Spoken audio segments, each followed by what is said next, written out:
7 CBSE के बच्चे ध्यान देंगे। आज हम लोग चैप्टर 3 पढ़ेंगे। चैप्टर 3 है फाइबर टू फैब्रिक, यानी कि कपड़ों या वस्त्रों के निर्माण में जिन धागों का, रेशों का इस्तेमाल किया जाता है वे रेशे एक्चुअली कहाँ से आते हैं, वे रेशे किस प्रकार के होते हैं, उनकी प्रॉपर्टीज क्या होती हैं, इनके बारे में पढ़ेंगे। उन रेशों की मतलब कि पेड़ों से किन तरीकों से प्राप्त किए जाते हैं, फिर उनको मतलब कि कैसे किस प्रक्रिया द्वारा उनसे कपड़े तैयार किए जाते हैं और उनके सोर्सेस क्या क्या हैं। कुछ रेशे एनिमल्स से प्राप्त किए जाते हैं, कुछ प्लांट से प्राप्त होते हैं, तो उनके सोर्सेस कौन कौन से, इन सब चीजों के बारे में आज हम लोग इस चैप्टर में पढ़ेंगे। हम लोग चैप्टर स्टार्ट करते हैं पढ़ना। Long ago early man used leaves and barks of trees and skins of animal to cover their body. Correct, बहुत पहले अर्ली में जो आदि मानव थे वे पेड़ों की पत्तियां और बार्क्स ऑफ ट्रीज, पेड़ों के छिलकों का प्रयोग, जानवरों की त्वचा का प्रयोग, skins of animals to cover their body का प्रयोग अपनी शरीर को ढकने के लिए करते थे। They protected their body against heat, cold, rain और यूज ऑल ऑफ दीज। कहने का मतलब कि इस तरह वे अपने शरीर की सुरक्षा कर पाते थे ताप से, ठंडक से और वर्षा से। Later they learn the art of weaving cloth after learning agriculture. बाद में उन्होंने रेशों की, धागों की बुनाई करने की कला सीखी जब उन्होंने खेती करना प्रारंभ किया। जब वो खेती करना सीख लिए, जब उन्होंने खेती करने की शुरुआत की, उनमें खेती करने की कला किसी तरह आई, मतलब उनमें खेती करने की कला का जब शुरुआत हुआ तो खेती से जो तरह तरह के प्रोडक्ट निकले, उत्पाद निकले, तो उनसे मतलब उन्होंने बुनने की कला मतलब सीखी, बुनने की कला का शुरुआत हुआ। We wear clothes according to climate। Correct, हम लोग जलवायु की दशाओं के अनुसार वस्त्र पहनते हैं। अगर गर्मी है, हीट है, समर सीजन है तो हल्के कपड़े पहनते हैं। अगर विंटर है तो हम लोग भारी कपड़े पहनते हैं, वूलन क्लोथ्स पहनते हैं। अगर बरसात है तो हम लोग क्या करते हैं, हम लोग स्लीपरी क्लॉथ पहनते हैं, यानी कि जिस पर से यानी कि वाटर प्रूफ क्लॉथ पहनते हैं, यूं कहें तो कि जिसपे से पानी आसानी से सरक जाता है, जिसे हम भीग नहीं पाते। तो यहाँ यही बात कर रहा है कि we wear clothes according to climate. During summer we wear loose tight coloured cotton cloth. गर्मी में हम लोग सूती के कपड़े पहनते हैं। Cotton clothes allow air to circulate freely and heat of the body escapes. Correct, cotton को जो सूती वस्त्र के जो कपड़े होते हैं वो क्या करते हैं कि हवा को अंदर आने देते हैं एकदम मुक्त रूप से, स्वतंत्र रूप से, और इस तरह हमारे शरीर के ताप को ज्यादा बढ़ने नहीं देते। ठीक है, यानी हमारे शरीर को ज्यादा तापमान से बचाते हैं। White and light coloured cotton clothes reflects heat and also absorbs heat. करा कि अगर उजला और हल्का कलर का कॉटन क्लॉथ हो तो वो क्या करता है कि सूर्य की किरणों को परावर्तित करता है और वो ताप और उष्मा को भी परावर्तित करता है, एब्जॉर्ब नहीं करता। ठीक है, एंड आल्सो एब्जॉर्ब्स हीट, पसीना सोखता है, and prevent our skin to getting irritate. और इस तरह हमारी त्वचा को इरिटेट होने से यानी ताप से झुलसने से बचाते हैं। ये कौन? सूती वस्त्र के कपड़े। We wear thick dark coloured clothes in winter. Correct, हम लोग ठंडक में थिक यानी कि मोटे, डार्क कलर्ड गहरे रंग के कपड़े पहनते हैं। They are made of wool. वे ऊन के बने होते हैं, फर के बने होते हैं, लेदर के बने होते हैं और सिल्क के बने होते हैं। They prevent heat of our body because they reflect very less heat. वे हमारे चूंकि ये कपड़े इतने मोटे होते हैं,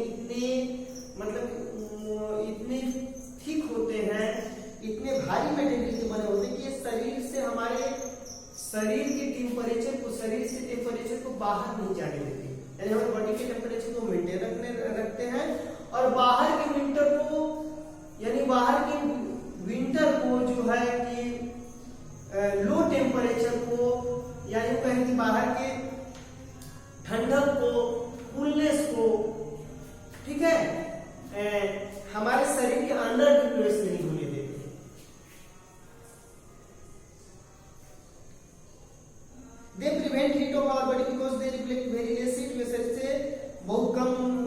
बाहर जाने देते हैं। एयर इज फील्ड इन वूल, चूंकि वूल में हवा भरी होती है, एंड फर क्लॉथ, ऊनी और फर के कपड़ों में, and air is bad conductor of heat, और चूंकि हवा भी जो है वो उष्मा का, ताप का कुचालक होती है, इसलिए so it prevents the heat of our body and keep us warm, इसलिए यह हमारे शरीर के तापमान को बाहर नहीं जाने देता और इस तरह हमें वार्म रखते हैं, यानी कि हमें गर्म रखते हैं, ऊनी कपड़े ठंड के दिनों में। अब हम लोग पढ़ेंगे नेचुरल फाइबर। ये जो फाइबर वर्ड आया है, ये जो रेशे होते हैं ये दो तरह के होते हैं। नेचुरल फाइबर हमने क्लास 8 में भी ये इस चीज को समझा है, उसमें भी पढ़ना है, 6, 7, 8 तीनों में एक चैप्टर पढ़ना है, फाइबर टू पैकेट्स। एंड दूसरा है synthetic fibre. Synthetic fibre, natural fibre, some of our clothes are made of from yarn derived from animals fibres and plant fibre. हमारे कुछ कपड़े तो जंतुओं से प्राप्त रेशों से बने होते हैं और कुछ जो है पौधों से प्राप्त रेशों से बने होते हैं। They are obtained by nature, so they are called natural fibre. चूंकि जो रेशे नेचर से प्राप्त करते हैं, हम लोग ऑब्टेन करते हैं, प्राकृतिक सोर्सों से प्राप्त करते हैं, यानी प्राकृतिक सोर्स जैसे कि पौधे, जंतु, ये सब प्राकृतिक सोर्स हैं, प्राकृतिक वस्तुएं हैं, इनसे जो चीजें प्राप्त करते हैं इन्हें हम लोग नेचुरल फाइबर्स कहते हैं। Certain fibres are man made, कुछ तरह के धागे, रेशे जो होते हैं वो आदमी द्वारा भी बनाए जाते हैं, कृत्रिम रूप से, आर्टिफिशियल रूप से प्रयोगशाला में तैयार किए जाते हैं। By the use of chemical substances, रासायनिक पदार्थों के प्रयोग से तैयार किए जाते हैं। उन्हें हम लोग this type of fibres are prepared from chemicals, so they are called synthetic fibre. इसलिए इस तरह के रेशों को हम लोग सिंथेटिक फाइबर कहते हैं, जो कि प्रयोगशाला में आदमी के द्वारा रासायनों के प्रयोग से बनाए जाते हैं, उन्हें सिंथेटिक फाइबर कहते हैं। अब हम लोग पढ़ा animal fibres, wool and silk. जो जैसे हमें जो नेचुरल फाइबर्स हैं दो रिसोर्सेज से प्राप्त होते हैं, एनिमल फाइबर्स और एक हो गया plant fibres.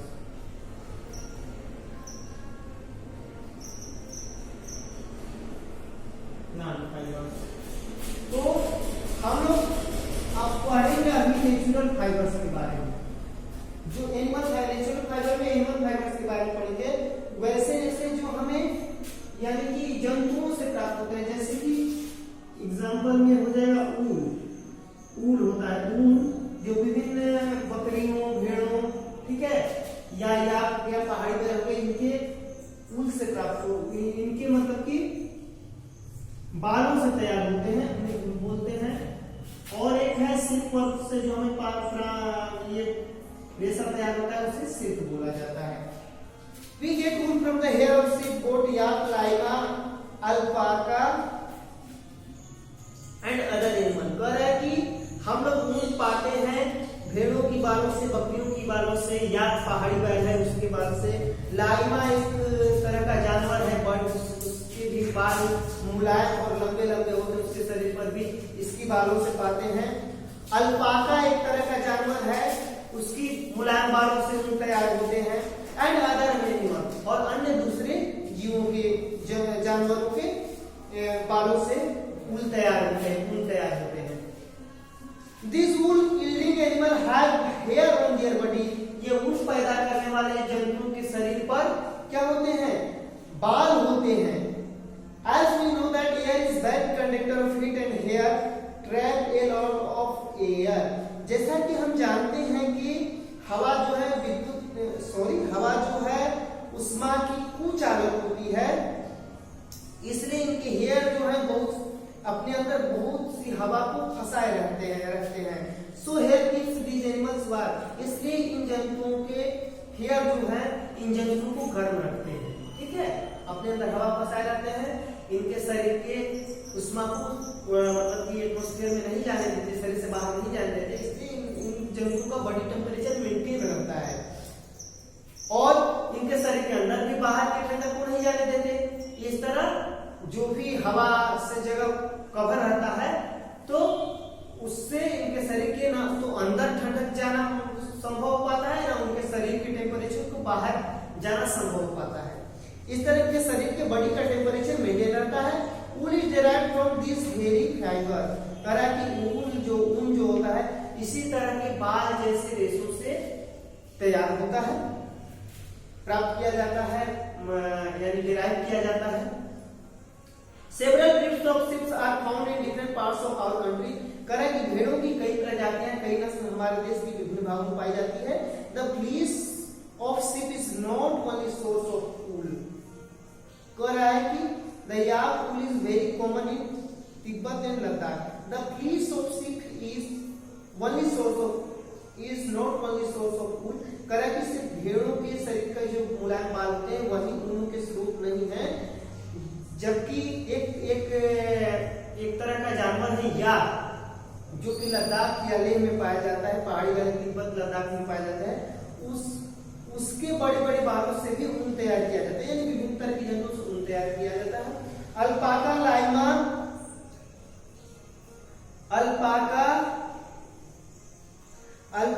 Lama and camel, their yarns are spun from the fleeces of animals which are members of the camel family, कह रहा है कि अल्पाका लामा और अन्य और भी अल्पाका लामा और कैमल है, उनके भी यार्न जो होते हैं, उन जंतुओं के भी शरीर पर जो फ्लीस होते हैं, जो बाल होते हैं मुलायम, उनसे भी सूत स्पन किए जाते हैं, तैयार किए जाते हैं। सूतों उनके शरीर से भी काट के सूत अलग किए जाते हैं। Which are members of the camel family, जो कि ऊंट फैमिली के ही सदस्य हैं, अल्पाका लामा, यानी कि उनके शरीर के मुलायम बालों से भी सूत काटे, मतलब मुलायम बालों को काट कर सूत तैयार किए जाते हैं।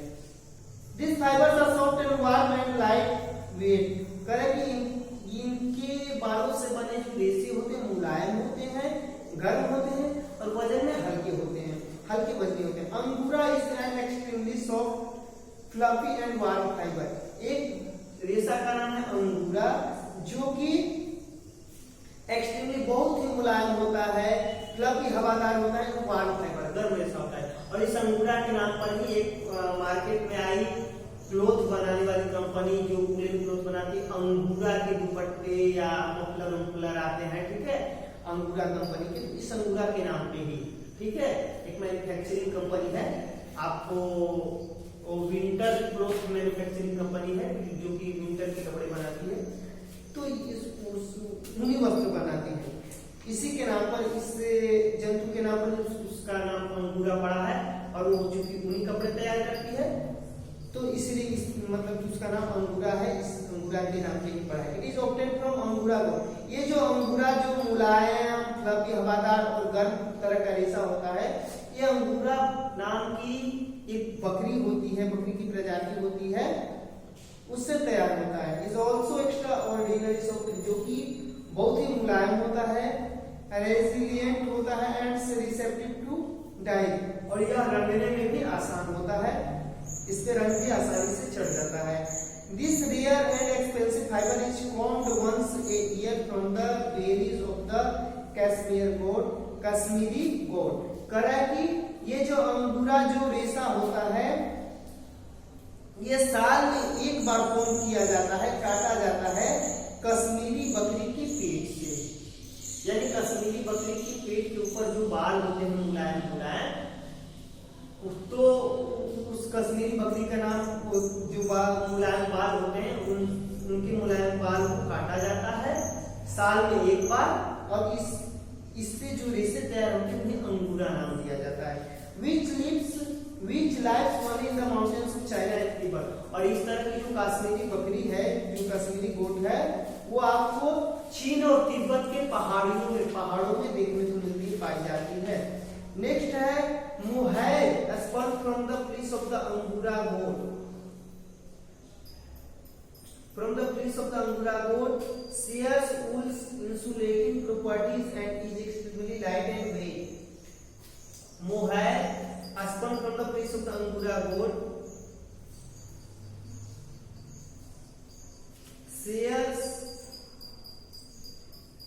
wool's insulating properties and is extremely light weight. एक तरह का मोहायर भी रेशा होता है, वो भी अंगूरा अंगूरा गोट्स के भेड़ों से, अंगूरा गोट के बालों से ही तैयार होता है, मुलायम बालों से। सेल्स ऑफ इंसुलेटिंग प्रॉपर्टी, और ये जो होता है इंसुलेटिंग प्रॉपर्टीज का होता है, यानी कि ये विद्युत उष्मा का प्रतिरोधी होता है। And it is extremely light weight, और इसका वजन भी बहुत हल्का होता है। अब यहाँ पे आप लोगों को एक एक्टिविटी दिया है 21 name of breed of sheep state where they are found, यानी यहाँ पे हम लोग भेड़ों की कुछ प्रजातियों के नाम लिखना है और ये किस हमारे देश के किस भाग में पाई जाती है उस क्षेत्र का नाम लिखना है। अब हम लोग पढ़ेंगे प्रोसेसिंग फाइबर्स इनटू वूल, यानी कि ऊन में जो फाइबर्स मिलाए जाते हैं उनके बारे में हम पढ़ेंगे, ठीक है। प्रोसेसिंग फाइबर्स इनटू वूल, जो ऊन में मिलाए जाते हैं, मिक्स किए जाते हैं ऊन को तैयार करने में, या ऊन किन प्रक्रियाओं से होकर ऊन का निर्माण होता है, किस तरह के रेशे उसमें मतलब कि शामिल किए जाते हैं, या रेशों का किस तरह से प्रोसेसिंग किया जाता है, प्रसारित किए जाते हैं रेशे, उसके बारे में हम लोग पढ़ेंगे। किन विधियों से होकर रेशों को गुजरना पड़ता है। तो we get wool from sheep, camel, goat, etc. This wool passes through many processes to find finished wool। कह रहा है कि हम लोग ऊन पाते हैं भेड़ों से, ऊँटों से, बकरियों से। इस ऊन को फाइनल रूप पाने में, अपना एक अंतिम रूप पाने में कई तरह की प्रक्रियाओं से गुजरना पड़ता है। Which is used to need the sweater, shawls and for other woollen cloth, जिसका प्रयोग बाद में किया जाता है जब ऊन तैयार हो जाता है तो स्वेटर, शाल और अन्य ऊनी कपड़ों को तैयार करने, ऊन से ही तैयार होते हैं ऊनी कपड़े। तो ये जो ऊन से जो ऊनी कपड़े तैयार होते हैं, तो एक्चुअली इस ऊन को प्राप्त करने में किन प्रक्रियाओं से होकर गुजरना पड़ता है। ऐसे ही फाइनल रूप में ऊन थोड़ी ना चला आता है भेड़ों के बालों को काटने से, कई प्रक्रियाओं से उससे गुजरना पड़ता है। इन्हीं प्रक्रियाओं को हम लोग को इस चैप्टर में पढ़ना है। हम लोग को आगे इन प्रक्रियाओं में हम लोग का पहला है shearing. The fleece of the sheep along with a thin layer of the skin is removed from its body। कराया कि यानी कि the fleece of the sheep, भेड़ों के शरीर से मुलायम बाल को उनके त्वचा की लेयर से, सतह से, त्वचा के परत से अलग किया जाता है। This process is called sharing. इस प्रक्रिया को शेयरिंग कहते हैं, यानी भेड़ों की त्वचा से मुलायम बालों को काट कर हटाने की प्रक्रिया को शेयरिंग कहा जाता है। Machines are used to shave off hair from its body. It is similar to barbers machine. Machine का प्रयोग किया जाता है इनके शरीर से बालों को अलग करने के लिए, और ये मशीन जो होती है बार्बर, जो नाई हजाम जो होते हैं, उनकी मशीनों की तरह ही होते हैं, उनकी मशीनों से भी मिलते जुलते होते हैं। Generally hair are removed during the summer. जो भेड़ों से जो ऊन हटाने की, उनके शरीर से ऊन हटाने की प्रक्रिया जो की जाती है वो एक्चुअली समर के, गर्मी के मौसम में की जाती है।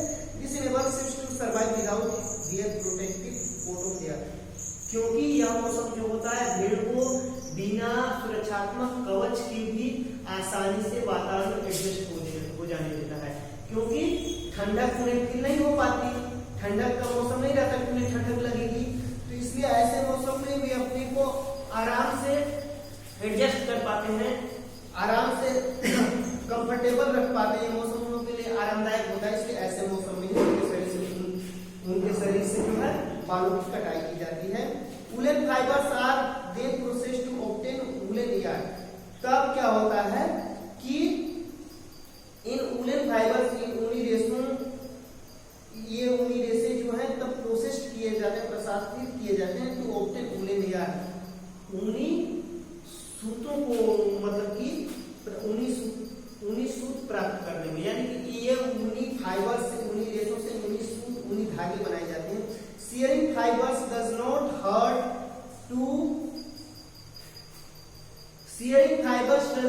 the sheep as we do not hurt by cutting hair or shaving। कह रहा है कि इनके शरीर से जो हम लोग बालों को अलग करते हैं, तो इस प्रक्रिया में भेड़ों की चोट नहीं पहुंच पाता, चोट हम नहीं पहुंचा पाते हैं, क्योंकि मशीनें इतनी अच्छी होती हैं। जैसा कि हम लोग जब अपना शेविंग कराते हैं, बाल कटाते हैं, तो हम लोग हर टाइम हर्ट नहीं हो पाते शायद ही, मतलब कि तो हम लोग हट नहीं हो पाते, हम लोग को चोट की गुंजाइश बहुत कम रहती है, क्योंकि इतना टेक्नोलॉजी आगे हो गया कि बहुत अच्छी तरह की मशीनें मार्केट में आ गई है। इसी तरह भेड़ों के भी बाल निकालने में एक से एक मशीनें यूज में लाई जाती है, जिससे उनके शरीर को कोई भी डैमेज, कोई भी हर्ट नहीं पहुंचाया जाता, आसानी से उनके शरीर से बाल अलग कर लिए जाते हैं। The hair of sheep grow again as our hair grow again. और इसी तरह जब उनके शरीर से बाल अलग कर लिए जाते हैं तो उसके बाद फिर ज्यों के त्यों उनके शरीर पर उग जाते हैं, जैसे कि हमारे बाल निकल आते हैं। अब नेक्स्ट प्रोसेस है scoring. Scoring the sheared skin with hair is thoroughly washed in tanks to remove dust, dirt and grease. कराएगी। This process is called scoring. Nowadays scoring is done by machine. कराएगी भेड़ों की यानी कि जो भेड़ों के शरीर से, जब उनके शरीर से जो भेड़ों के शरीर से बाल अलग कर लिए जाते हैं तो उन्हें क्या किया जाता है कि उनके उन बालों से धूल कण को हटाने के लिए उन्हें एक बड़े टैंक में वॉश किया जाता है। इस प्रक्रिया को स्कोरिंग बोलते हैं। Nowadays scoring is done by machine. आजकल ये स्कोरिंग का काम जो है मशीनों के द्वारा किया जाता है। अब हम देखेंगे sorting. After scoring sorting is done, यानी कि जब भेड़ों के शरीर से बाल को अलग कर लिया जाता है, उन्हें धो दिया जाता है, तब उन्हें उनके सॉर्टिंग का काम किया जाता है। This hair the hair skin is sent to factory. तब इनकी हेयर जो होते हैं, हेयर स्किन जो त्वचा के बाल जो होते हैं, इन्हें फैक्ट्री में भेजा जाता है। Where hair of different textures are separated और सॉर्टेड। जहां पे उनके बाल को क्या कहते हैं, फैक्ट्रियों में भेजा जाता है, जहां पे कि विभिन्न तरह की जो है टेक्सचर होते हैं वे इन्हें अलग करते हैं।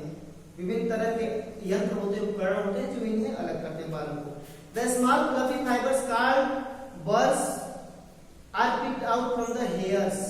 कराएगी उन बालों में से स्मॉल छोटे छोटे फ्लफी हवादार रेशे जो हैं, जिन्हें बर्स कहा जाता है, इन्हें छांट लिया जाता है, चुन लिया जाता है। These are the some burns which sometimes appears on sweater. These are the same burns which sometimes appears on the sweater. ये वही बर्न्स होते हैं जो कि कभी-कभी हमें स्वेटरों पर दिखते हैं। यानी कि हम देखते हैं कि कभी-कभी सारे धागे एक जैसे हैं और कुछ उसमें से कोई जैसा डिफरेंट तरह का दिखता है। ठीक है। The fibers are scored again and dried. बाद में जो है फाइबर्स को स्कॉट किया जाता है, फिर इन्हें क्या किया जाता है कि फिर इन्हें स्कॉट किया जाता है, फिर इन्हें धोया जाता है एंड देन ड्राई कलर किया जाता है। This is the wool ready to drawn into fibre. अब यह जो ऊन होता है तैयार हो जाता है कपड़े, यह अब जो है यह ऊन तैयार हो जाता है फाइनल रूप में अपने ऊनी वस्त्र बनाने के लिए। ठीक है, रॉ मटेरियल में एकदम फाइनल रूप में तैयार हो जाता है। अब इनका प्रयोग ऊनी वस्त्र के बुनने में किया जा सकता है। Dyeing the fibres are dyed in various colour. इन धागों को विभिन्न तरह के कलर से डाइंग किया जाता है। नेक्स्ट प्रोसेस है डाइंग। पहला प्रोसेस था हम लोग का शियरिंग, बालों को भेड़ों के शरीर से बालों को अलग करने की प्रक्रिया। फिर है स्कॉरिंग, बालों को अलग करने के बाद धोने की प्रक्रिया। फिर सॉर्टिंग, यानी उन बालों को फैक्ट्रियों में भेजने की प्रक्रिया, जहां की उन्हें विभिन्न उपकरणों द्वारा छांटा जाता है। फिर नेक्स्ट प्रोसेस है डाइंग, बालों को कलर करने की प्रक्रिया।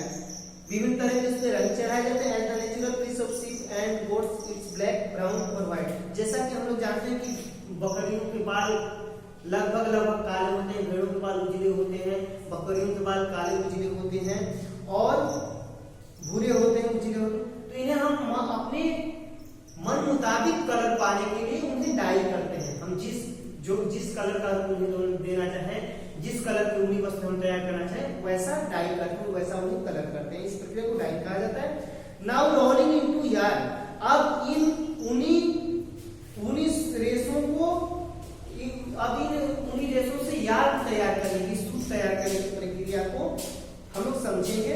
Rolling into yarn. अब इन्हें हम लोग यार्न में, धागों में लपेटने की प्रक्रिया को समझेंगे। The fibres are strengthened, combed and rolled into yarn. जब फाइबर विशुद्ध रूप में हो जाता है तो उन्हें स्ट्रेंथेन किया जाता है। ठीक है, combed and rolled into yarn, उन्हें धागों में लपेटा जाता है। The longer fibre are made into wool for sweaters and shorter fibres are spun and woven into woollen cloth. धागों का प्रयोग जो है स्वेटर के निर्माण में होता है और छोटे छोटे धागों का प्रयोग ऊनी कपड़ों के निर्माण में होता है। लंबे धागों का प्रयोग स्वेटर में होता है जो है ऊनी शॉल्स में हो जाएगा और छोटे छोटे धागों का प्रयोग विभिन्न छोटे छोटे ऊनी कपड़ों में होता है। Some workers are infected from anthrax, a type of bacterium who works in wool industry. कुछ तरह के काम करने वाले कामगार जो होते हैं वो एंथ्रेक्स रोग के शिकार हो जाते हैं। एक तरह का एंथ्रेक्स रोग के शिकार हो जाते हैं जो जीवाणु से होता है। Who works in wool industry, जो कि ऊन की इंडस्ट्री में काम करते हैं, ऊनी कारखाने में काम करते हैं। Anthrax causes a fatal blood disease called Sotter's disease. Anthrax जो होता है एक घातक खून संबंधी बीमारी पैदा करता है जिसे हम लोग सॉटर्स डिजीज कहते हैं। सॉटर्स डिजीज का नाम दिया जाता है। These are known as occupational hazard और इसे हम लोग occupational hazards का भी नाम देते हैं, यानी इसे हम लोग पेशेवर संकट का भी नाम देते हैं। ठीक है, ये हो गया हम लोग का। अब हम लोग नेक्स्ट पढ़ेंगे नेचुरल फाइबर, जो अननेचुरल फाइबर है, जैसे सिल्क हो गया, ये हो गया अन्य फाइबर्स के बारे में। तो नेक्स्ट है हम लोग का फाइबर सिल्क फाइबर और also animal fibre. Silk fibre भी जो होता है एनिमल फाइबर होता है। Silk worm spin the silk fibre जो है सिल्क फाइबर का जो निर्माण होता है वो सिल्क वर्म से होता है। The breeding and management of silk worms for the production of silk is known as sericulture. इस तरह यानी कि सिल्क की प्राप्ति के लिए, रेशम की प्राप्ति के लिए सिल्क वर्म को पालना और उनका प्रबंधन करना, ये प्रक्रिया जो है सेरिकल्चर कहलाती है। सेरिकल्चर से हम लोग रेशम कीट पालन भी करते हैं। रेशम धागों की प्राप्ति के लिए रेशम कीटों को पालने की प्रक्रिया को। It involves the incubation of the tiny eggs of the silkworm moth until they hatch and become worms। Correct, it involves इसमें प्रक्रियाएं शामिल होती हैं। The incubation of tiny eggs, छोटे छोटे अंडों को इंक्यूबेशन में रखा जाता है। ठीक है, यानी कि उन्हें अनुकूल तापमान में रखा जाता है सिल्कवर्म के। And until they hatch and become worms, और उन्हें तब तक सेया जाता है यानी कि हैच किया जाता है, सेका जाता है तापमान से उस जब तक कि गर्म नहीं हो जाते। After hatching the worms are fed on finely chopped mulberry leaves. जब इन्हें हैच कर लिया जाता है, जब इन्हें सेक दिया जाता है उसी तापमान पे, तो क्या होते हैं ये worms are fed on finely chopped mulberry leaves for 6 weeks। The worms eat almost continuously. और इस तरह ये फाइनल शहतूत की पत्तियों पर क्या होते हैं,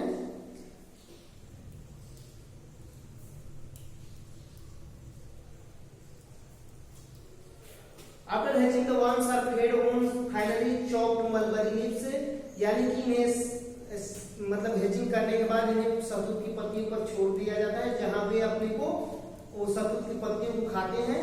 फॉर 6 weeks, 6 सप्ताह के बाद the worms eat almost continuously. वे यानी कि वर्म ईट ऑलमोस्ट कंटिन्यूअसली, वे यानी कि अपनी जैविक प्रक्रियाएं करने पूरी संपन्न करने लगते हैं। At the end of this period they are ready to spin their cocoons and branches of trees और shrubs are placed in their rearing houses. और इस तरह वे at the end of this period, इन 6 सप्ताह के बाद वे अपने क्या करते हैं, कोकून्स को तैयार करने के लिए तैयार हो जाते हैं। और तब क्या किया जाता है कि द ब्रांचेज ऑफ ट्रीज और shrubs are placed in their rearing house, और तब उनकी जहां उनको पाला गया रहता है वहां पेड़ की मतलब कि शाखाएं या श्रब्स छोटी छोटी टहनियां रख दी जाती हैं, जहां ये अपना क्या करते हैं, कोकून तैयार करते हैं, उसमें अपना कोकून स्पिन करते हैं, कोकून स्पिन करते हैं। The worms climb this branches and make their cocoons in one continuous thread।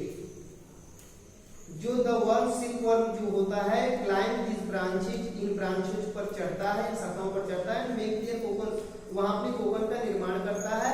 In one continuous thread, एक कंटिन्यूअस सतत लगातार धागे में। Taking about 8 days for the process, 8 दिनों के प्रोसेस में प्रक्रिया प्रक्रिया में, this is called spinning of cocoon. इस प्रक्रिया को हम लोग स्पिनिंग ऑफ कोकून कहते हैं, यानी कि कोकून का निर्माण करते हैं। कोकून की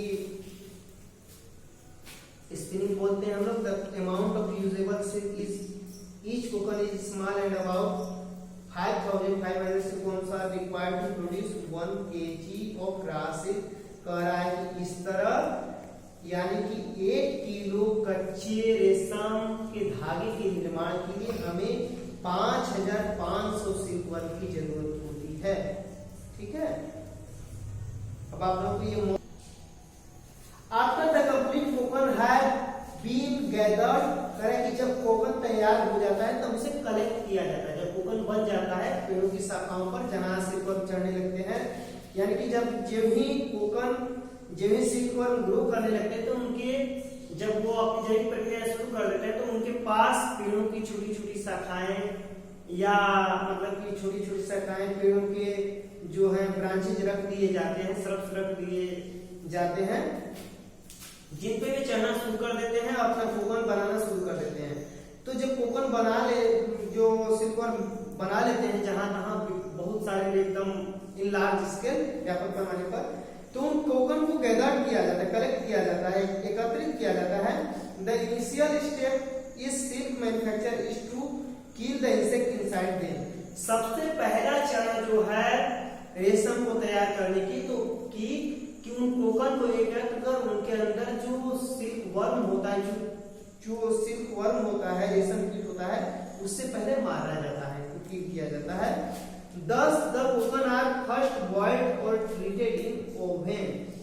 इस तरह उसको मारने के लिए कोकून को क्या किया जाता है कि उसे उबाला जाता है और ट्रीटेड इन ओवन, और उन्हें चूल्हों पर ट्रीट किया जाता है, तापमान दिखाया जाता है, उसे हीट दिखाया जाता है। For killing the insects by heat the silk fibre is obtained from the cocoon by a delicate process known as reeling और फिलेचर। कह रहा है कि इस तरह सिल्क फाइबर जो है कोकून से एक डेलिकेट प्रोसेस से तैयार किया जाता है, जिसका नाम दिया जाता है रीलिंग और फिलाट्यूड। ठीक है, यानी फिलाटर, इस प्रक्रिया को नाम दिया जाता है।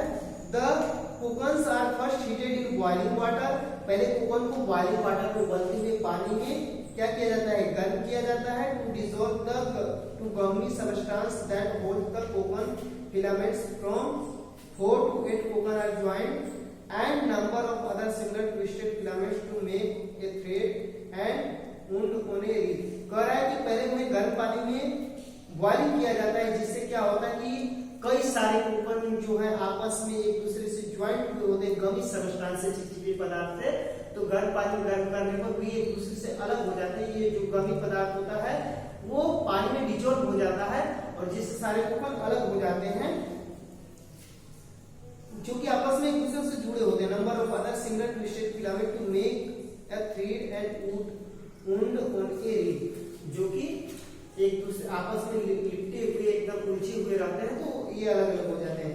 The resulting thread is called राशि, और वैसे भी जो एक दूसरे में उलझे होते हैं वो थोड़ा सुलझ जाते हैं, और इस तरह इस प्रक्रिया को हम लोग, इसका परिणाम होता है कि हमें कच्चा रेशम प्राप्त हो जाता है। Reeling is done by special machine.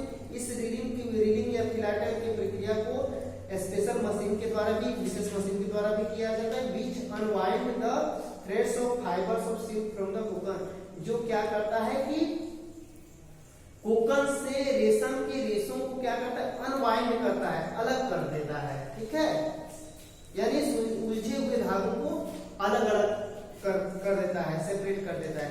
Silk fibres are then spun into silk threads, तब जाके सिल्क रेशों को क्या किया जाता है कि silk fibres are then spun into silk thread, तब जाके सिल्क फाइबर से सिल्क धागे तैयार किए जाते हैं। Which are woven into silk cloths by weaver, और जिनका प्रयोग सिल्क के कपड़ों में, रेशम के कपड़ों में उनने वालों द्वारा किया जाता है। वो workers employed in almost all process of the sericulture industry are adversely affected by a number of diseases like asthma, bronchitis and other related disorders. Neck pain, low back pain and general body ache is general problem कराए कि जो है sericulture industry रेशम कीट उद्योग में जो है रेशम कीट पालन उद्योग में जो है जो वर्कर काम करते हैं कामगार वो विभिन्न तरह के रोगों से संक्रमणों से संक्रमित हो जाते हैं और उन्हें कई तरह की नंबर ऑफ डिजीज कई तरह की बीमारियां होती हैं, जैसे कि कई तरह की बीमारियों के शिकार हो जाते हैं, जैसे कि अस्थमा ब्रोंकाइटिस है, अन्य तरह की संबंधित बीमारियों के शिकार हो जाते हैं। नेक पेन गले का दर्द होता है, लो बैक पेन, ठीक है, यानी कि पीठ के नीचे दर्द होता है, जनरल बॉडी एक और सामान्य शरीर दर्द की समस्या से मतलब कि समस्या का उन्हें सामना करना पड़ता है। अब हम लोग देखेंगे वेजिटेबल फाइबर पढ़ना है लोग को। Cotton and jute are vegetable fibre. कह रहा है कि कॉटन जो होता है कपास और जूट ये जो होते हैं हमारे वेजिटेबल फाइबर हैं। These include wide range of all textile fiber, flax, hemp, jute। ये अपने अंदर विभिन्न तरह के रेशे सम्मिलित किए रहते हैं जो कि टेक्सटाइल उद्योग में जिनका सूती वस्त्र उद्योग में बहुत काफी परिमाण में उपयोग होता है, जैसे कि फ्लैक्स हो गया, हेम्प हो गया, jute. Vegetable fibres are based on cellulose, the material used by nature as a structure material in the plant world. Vegetable fibre जो होते हैं वो सेल्यूलोज से के बने होते हैं। सेल्यूलोज पर आधारित होते हैं। सेल्यूलोज जो कोशिका भित्ति होती है पौधों की कोशिका भित्ति जो सेल्यूलोज की बनी होती है तो उससे तैयार होते हैं। ये जो होते हैं वेजिटेबल फाइबर उसके बने होते हैं। The material used by nature, यह सेल्यूलोज वह पदार्थ होता है जो प्रकृति द्वारा यूज किया जाता है पौधों की बनावट में, ठीक है, यानी कि पौधों की कोशिका भित्ति बाहरी आवरण उनके शरीर का बाहरी आवरण सेल्यूलोज का बना होता है। और ये जो फाइबर होते हैं कॉटन और जूट ये सेल्यूलोज से ही तैयार होते हैं। ये सब जो भी है आपको वेजिटेबल फाइबर वो सेल्यूलोज के ही बने होते हैं। तो इन वेजिटेबल फाइबर कॉटन फाइबर आ जाएगा, आपको जूट फाइबर आ जाएंगे। ये कॉटन फाइबर बने हैं। कॉटन ये हम लोग का राय कॉटन ऐसे तैयार होता है। ये कॉटन पौधा में है। ये जूट रोप है, जूट का बना हुआ, जूट के बैग है, ये सब है। इस तरह आप लोग का चैप्टर खत्म हुआ, चैप्टर प्रिपेयर कर लेंगे। यहाँ कुछ पॉइंट्स है कि वे different types of clothes in different season, हम लोग विभिन्न मौसम विभिन्न तरह के कपड़े पहनते हैं। Animals and plants fibres are natural fibre. जो फाइबर आपको पौधों और जंगलों से प्राप्त होने प्राकृतिक रेशे कहते हैं। Synthetic fibres are chemically man made material. जो संश्लिष्ट रेशे होते हैं वो मानव द्वारा तैयार किए जाते हैं, इसलिए इन्हें मैन-मेड बोला जाता है। The hair of sheep, goat, alpaca, camel are processed into yield wool. भेड़, बकरी और अल्पाका और भेड़, बकरी, अल्पाका, ऊंट, लामा ये सब जानवरों को मतलब कि ये सब जानवरों को ऊन प्राप्त करने के लिए ऊन की प्राप्ति के लिए इनका पालन किया जाता है।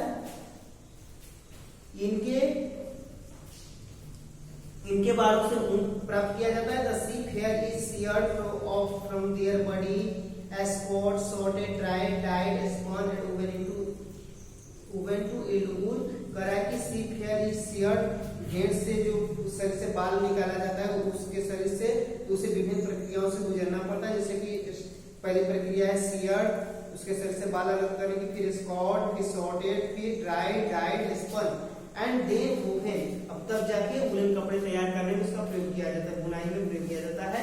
सिल्क वर्म्स आर कैटरपिलर और सिल्क मोथ। जो सिल्क वर्म होते हैं वो कैटरपिलर होते हैं सिल्क मोथ के, ठीक है।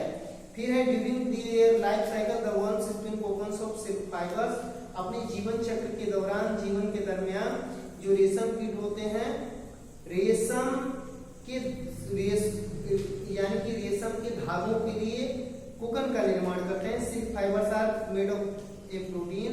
रेशम के जो धागे होते हैं प्रोटीन के बने होते हैं। Silk fibres from cocoon are separated out and made reed of silk thread. जो है सिल्क फाइबर जो है उनके कोकन से अलग किए जाते हैं और तब रेशम के धागे तैयार होते हैं। Cotton and jute are vegetable fibre और कॉटन जूट जो है वेजिटेबल फाइबर कहा जाता है। थैंक्स आप लोगों का।